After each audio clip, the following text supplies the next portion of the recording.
The World Health Organization has declared the COVID-19 outbreak a controllable pandemic. It's a term that the WHO refrained from using until now. For a closer look at what this change of status means, we're joined by Professor Dale Fisher from the Yong School of Medicine. He's also the chair of the Global Outbreak Alert Response Network of the WHO. Professor Fisher, the WHO has now declared a pandemic. What does this actually change?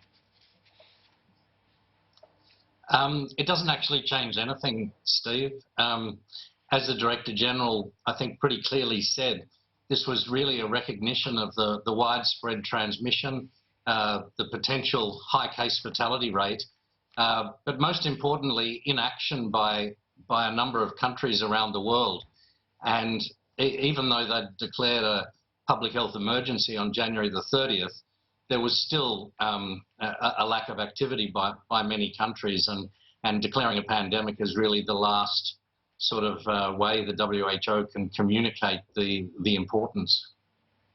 Professor, you referenced the inaction by many countries in regards to this outbreak. Virus numbers, though, we're seeing them rise very sharply in parts of Asia and Europe. It feels like we're witnessing a second wave of this outbreak. Is that what we're seeing? Again, I wouldn't call it a second wave. I think it's part of the transmission. You know, we saw what happened in China, and with the measures that they undertook, it's come down. But clearly, it's spread to other countries, and countries are in different phases. Some are simply seeing sporadic cases. Some have got transmission chains, and then a small number have progressed to the massive transmission, you know, a la Wuhan. Well, speaking of Wuhan, China's numbers are actually coming down, specifically in Hubei province, where Wuhan is. We're seeing their sort of rising numbers of imported cases, though, for China. Could this sort of spark more clusters sort of around China and sort of lead to another sort of spike, if you like? Absolutely. And the Chinese know this. When we were there a few weeks ago, they were ramping up. Their numbers were coming down, but they were ramping up. They were getting more labs, more testing available, more isolation beds in place. So I'm convinced what happened in Wuhan, which was ground zero, won't happen again. But they're expecting more cases and more chains of transmission. Dale, we've seen governments in Asia, Europe and the United States, of course, stepping up their containment measures, some more successfully than others. What more can they possibly do at this stage? So the measures, Dawn, are actually quite clear to everyone now. The social engagement, the community engagement, the messaging has to be strong. We saw Prime Minister Lee earlier.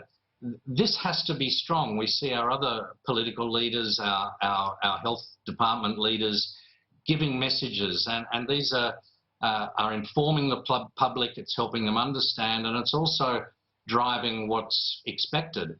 So I think other countries could probably do this better.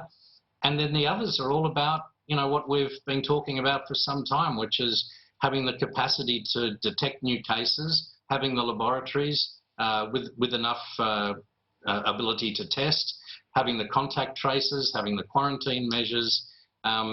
You know, these are the things that need to be in place. But every country's in a different phase.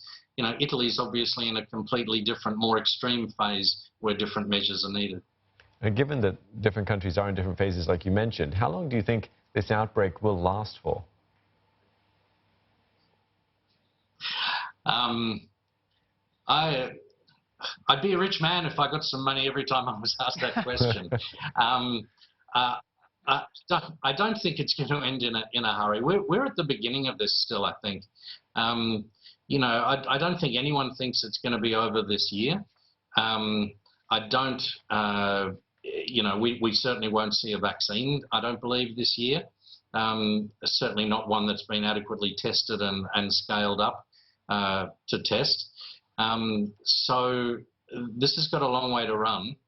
And that also has to be factored into the measures. You know, for instance, as you know, schools in Singapore haven't closed, and I think that's very important.